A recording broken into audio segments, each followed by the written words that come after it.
Chennappa counter அவர்களுக்கும் PC Natarajan counter அவர்களுக்கும் PN Saravanakumar அவர்களுக்கும் அவர் குடும்பத்தார் அவர்களுக்கும் முதற்கண் நன்றி வளர்ந்த வணக்கத்தை தெரிவித்துக் கொள்கிறேன். இந்த பள்ளி அவங்க நன்கொடை தள்ளினா இத்தனாயிரம் குழந்தைங்க நிச்சயமா படிச்சிருக்க முடியாது. இந்த இடம் இவ்வளவு பெரிய இடத்தை 21 ஏக்கர் கொடுத்த அவங்களுக்கு மனமார்ந்த நன்றியை இந்த நேரத்தில் நான் தெரிவித்துக் கொள்கிறேன். இந்த பள்ளியில் 31 ஆண்டுகள் பணிபுரிந்த தலைமை ஆசிரியர் அம்மா நளினி அம்மா அவர்கள் வாழ்க்கையிலே தன்னுடைய வாழ்க்கை பூரா இந்த குழந்தைகளுக்காகவே அர்ப்பணித்தார்கள். 31 ஆண்டு காலம். எனக்கு முதல் கொண்டு 1972 நான் 6ஆம் வகுப்பிலிருந்து 8வது வரை இந்த பள்ளிகளை படித்திருக்கிறேன். அப்பயே அவங்க தலைமை ஆசிரியர் தான். என்னை பார்த்தனமே கேட்குற முதல் கேள்வி, உன்னி குறும்பு பண்ணுறேன்னு தான் கேட்குறாங்க. நான் குறும்பே செய்யலை, ஆனால் குறும்பு பண்ணுறேன்னு சொல்கிறாங்க. நான் அவர்களுக்காக சமர்ப்பிக்கவில்லை. ஒரு தாய் கருவுற்றிருந்தால் 1000 கருணையை உற்று இருப்பதால் 10,000 குழந்தைகளுக்கு தாயாக திகழ்ந்தேன். அந்த பெருமை தலைமை ஆசிரியர் நளினி அம்மாவுக்கு தான் சேரும். அதை நான் ஒவ்வொரு நிமிடமும் நான் சொல்லக்கூடிய கடமைப்பட்டிருக்கிறேன்.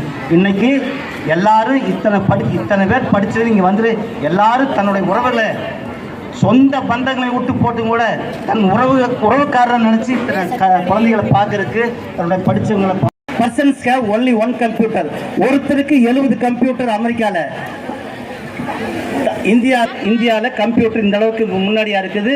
அதற்கு சுந்தர் பிச்சை ஒரு காரணமாக இருக்கிறாரு. தமிழ்நாட்டிலிருந்து போன ஒரு சுந்தர் பிச்சை இன்றைக்கு கம்ப்யூட்டர் உலகத்தை ஆட்டி படைக்கின்ற ஒரு நபராக இருக்கிறார்.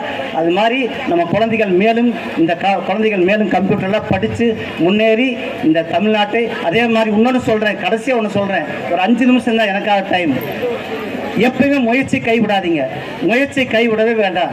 அப்துல் கலாம் அவர்கள் ஒரு அருணாச்சல பிரதேசத்தில் பேசும்போது ஒன்று சொன்னார். IITயில் பேசும்போது அவர் பேசி முடிச்ச உடனே அந்த மாணவர்களை பார்த்து கேட்குறாரு. அந்த மாணவர்களை பார்த்து, அம்மா ஒரு 5 நிமிஷம் ப்ளீஸ், 5 நிமிஷம் பேசி முடிச்ச உடனே மாணவர்களை பார்த்து என்கிட்ட கேள்வி கேளுங்கன்னு அப்துல் கலாம் சொல்றாரு. அப்துல் கலாம் சொல்லும் போது ஒரு மாணவன் எந்திரிச்சு கேட்குறான், ஒரே ஒரு கேள்விதான் கேட்கிறான், வேற எந்த கேள்வியும் கேட்கல. அவருக்கு இறப்பு என்றால் என்ன, students have asked this question அப்படின்னு சொல்லிட்டு 18 வயசு பையன் இப்படி கேள்வி கேட்கிறானே. ஒரு 80 வயசு 90 வயசு 70 வயசுக்காரன் கேட்டிருந்தாலும் கூட அப்பத்திக்கு நான் பதில் சொல்லியிருப்பேன். 18 வயசு பையன் இப்படி கேட்கிறான்ட்டு அவர் சொன்னாரு ஒரே ஒரு வார்த்தை, மூச்சு நின்று விடுவது மரணம் அல்ல, மூச்சு நின்று விடுவது மரணம் அல்ல, முயற்சி நின்று விடுவதுதான் மரணம். மூச்சு நின்று விடுவது மரணம் அல்ல, முயற்சி நின்று விடுவதுதான் மரணம்.